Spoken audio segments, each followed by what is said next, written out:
مہمان کا رزق ایک سچا واقعہ۔ بیان کیا جاتا ہے کہ کسی گاؤں میں ایک صاحب کا اپنی بیوی سے جھگڑا ہو گیا۔ ابھی جھگڑا ختم نہیں ہوا تھا کہ اسی اثنا میں ان کے گھر مہمان آ گیا۔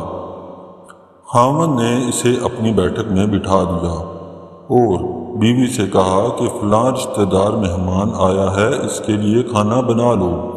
وہ غصے میں تھی، کہنے لگی، نہ تمہارے لیے کھانا ہے اور نہ تمہارے مہمان کے لیے۔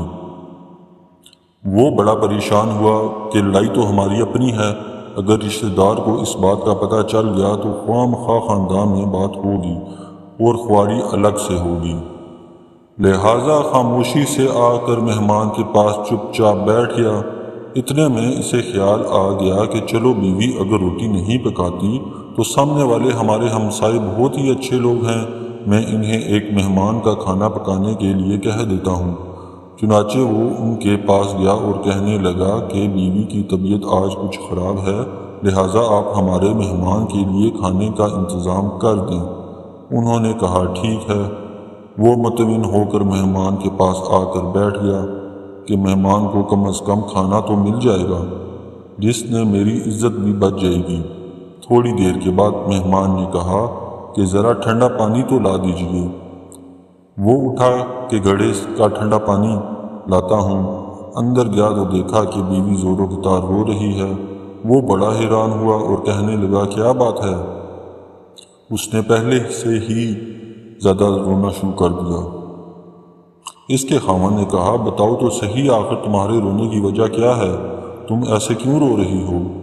بیوی نے کہا کہ پہلے مجھے معاف کر دیں، پھر میں آپ کو اپنی بات سناؤں گی۔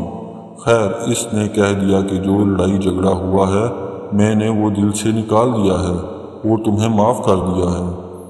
پھر وہ کہنے لگی کہ جب آپ نے آ کر مہمان کے بارے میں بتایا اور میں نے کہہ دیا کہ نہ تمہارے لیے کچھ پکے گا اور نہ ہی تمہارے مہمان کے لیے کچھ پکے گا، تو آپ چلے گئے، مگر میں نے دل میں سوچا کہ لڑائی تو میری اور آپ کی ہے اور یہ مہمان رشتہ دار ہے، ہمیں اس کے سامنے اپنے جھگڑے کے پول نہیں کھولنا چاہیے۔ چنانچہ میں اٹھی اور کھانا بناتی ہوں۔ جب میں باورچی خانے میں گئی تو میں نے دیکھا جس پوری میں ہمارا آٹا پڑا ہوتا ہے، ایک سفید لباس شخص اس پوری میں سے آٹا نکال رہا ہے۔ میں یہ منظر دیکھ کر سہم سی گئی۔ وہ مجھے کہنے لگے کہ اے خاتون پریشان نہ ہو، یہ تمہارے مہمان کا حصہ تھا جو میں تمہارے آٹے میں شامل تھا۔ اب چونکہ یہ ہمسائے کے گھر سے پکتا ہے، اسی لیے وہیں آٹا لینے کے لیے میں یہاں آیا ہوں۔ اس واقعے سے ثابت ہوتا ہے کہ مہمان بعد میں آتا ہے، جبکہ اللہ تعالیٰ اس کا رزق پہلے بھیج دیتا ہے۔